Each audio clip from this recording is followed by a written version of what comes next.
Hi folks, welcome back to the Hoard. So we're sitting on about 4 o'clock. Happy Mother's Day. Common question I'm asked, and it's very hard to describe it all the time because depending, the wires are different colors, so you kind of got to pay attention a little bit. I'm frequently asked is, I lost my key, or I bought a quad without a key. How do I bypass the key switch? And more specifically, right now I got a question sitting in my mailbox. I'm not sure if it's the 200ES or the 250ES, and quite honestly, it really doesn't matter.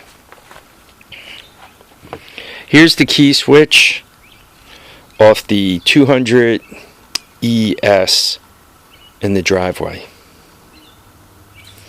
And Honda is pretty cool because they give you a bunch of plugs to unplug. And these plugs are typically in the headlight. So the first thing you got to do is pull your headlight out. I mean, sometimes there's enough wire and they're sitting somewhere close. But you can see, right, well, in this case, they put a jack on it.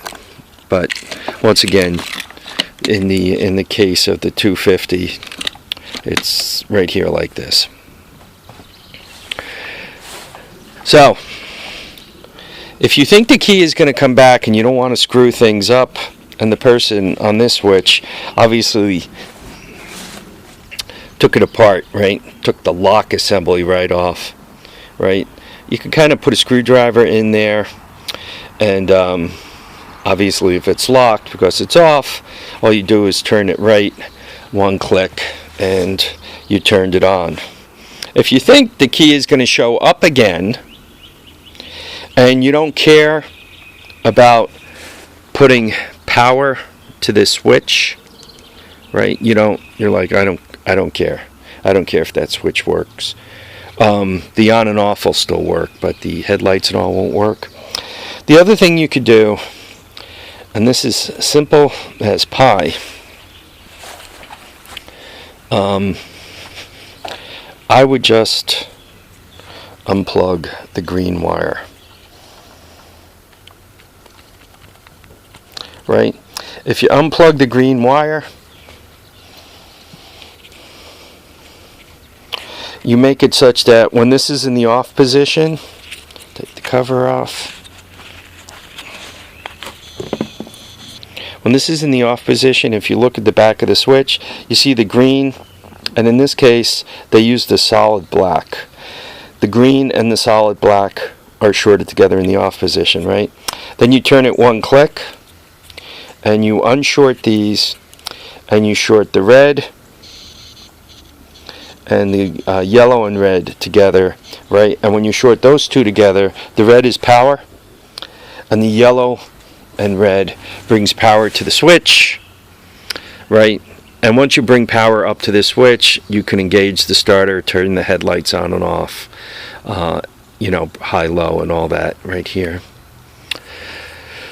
Elsewhere, there's a set of wires that come up to this switch, and they do the run and on and off, which is basically, once again, just shorten the green and black together.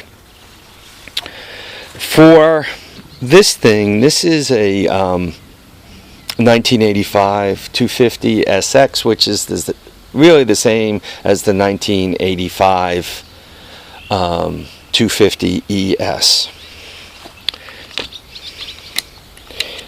If you disconnect, once again, this black and white, black with a white stripe, or if you disconnect this green wire here, this slid up and was hooked on the back of the switch right there. I think you guys could see it. So when the switch is off, those two are shorted together, and in this case somebody decided they didn't want it shorted together anymore, and when you turn it on, you're basically, in this case, hooking up the red and the black, right? And you hook those up and it powers up the switch.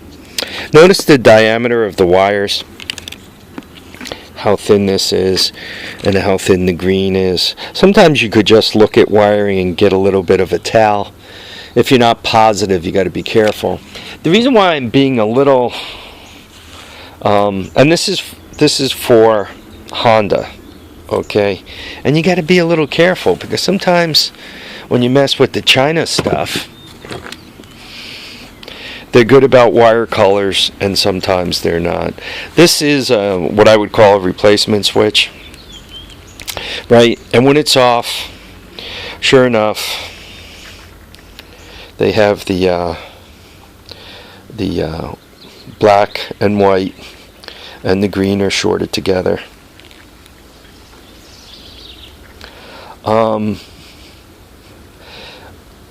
They have, when you turn it on, you turn the red, which is hot, and you put that on the black, which once again runs power out to the handlebar switch.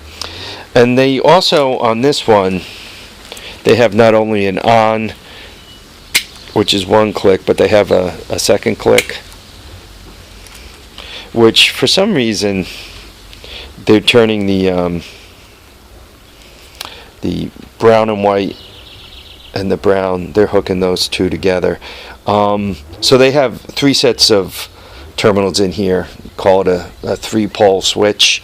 And when in the third position, the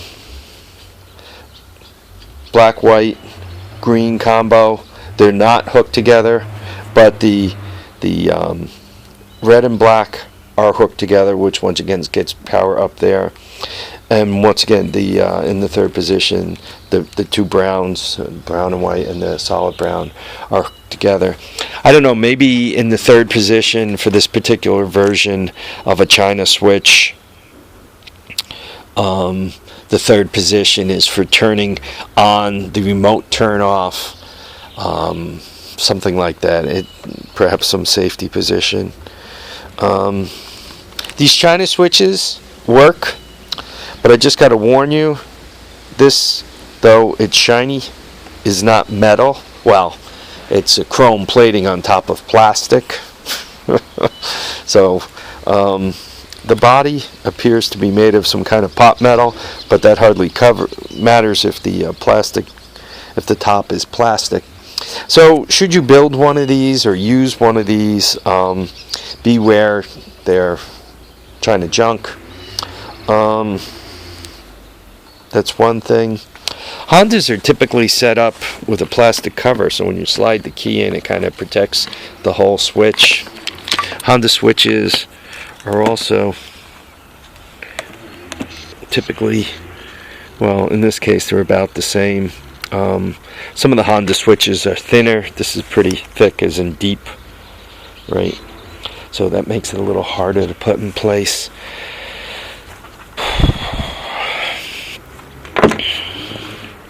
What makes it hard to advise people, I mean, in this case, right, green and black, turn it off. In this case, you got red, and then yellow, red, which is how you power up your handlebar switch. In this case, your off is a black and white, and you put that to green. That's how you turn it off. But on is red, that goes into a pure black. Sometimes some people use pure black for turning it off. Sometimes they use it as the power on the on and off switch. So I'm a little nervous about telling you guys, you know, oh, just smash these 2 wires together without going through this little bit longer explanation. Sometimes keys come home. So once again, if you just want to make it so that the spark works, all you have to do is disconnect this green wire. And by the way, to do that, you unplug it and you slide a screwdriver down in my case, the right hand side, that side, the side I'm pointing to, and you kind of push your little tab and you can slide the wire right out. I recommend sliding the ground out, because if you slide the ground out and it touches something, what's it going to touch? Ground, right? You shouldn't have hot wires all over the place. So boy, in the few minutes I've been talking to you guys, it went ugly on me out here. This is the way my weather has been for the last like 3 weeks. It'll go from bright sunshine in a matter of 10 or 15 minutes. The sky will get all mean and angry. Some of you folks say, oh yeah, we have that down south all the time, and that might be true. But where I live, I'm kind of in a valley with mountains, quite a few mountains, so we normally don't have this kind of stuff. The storms, a lot of the winds and all that, because as you're trying to get up and over hills, a lot of that stuff breaks up. So typically we're not fighting the winds and the hard storms and all that a lot of you guys fight elsewhere. Yeah, we occasionally, once a year we'll get a event that causes quite a bit of wind damage, whether it's called a hurricane or a microburst or whatever. They do come through, but generally speaking they're small and short, and they don't, it's not like 150 mile per hour winds. Typically, the winds will go up to 70 miles per hour. 70 miles per hour is a real big deal. Our problem here in New York, it seems to be getting windier as time is passing, as the years pass by. And we, in New York, upstate New York particularly, we really didn't build prepared for those winds. We build prepared for snow load, but we didn't really build prepared for winds to get under overhangs and tear them on up, right? A lot of places, their beams are just toenail down. They're not hurricane strapped. I mean, in this case, when I put the joists up, I used I used brackets. To be honest, to hurricane strap it, you really gotta loop over and go all the way down and come all the way back up again. But be it as it may. Anyway, folks, I want to thank you all for watching and commenting and subscribing. Remember to keep your feet down, keep your heads up, and remember to come in out of the rain. Take care now, folks. Bye.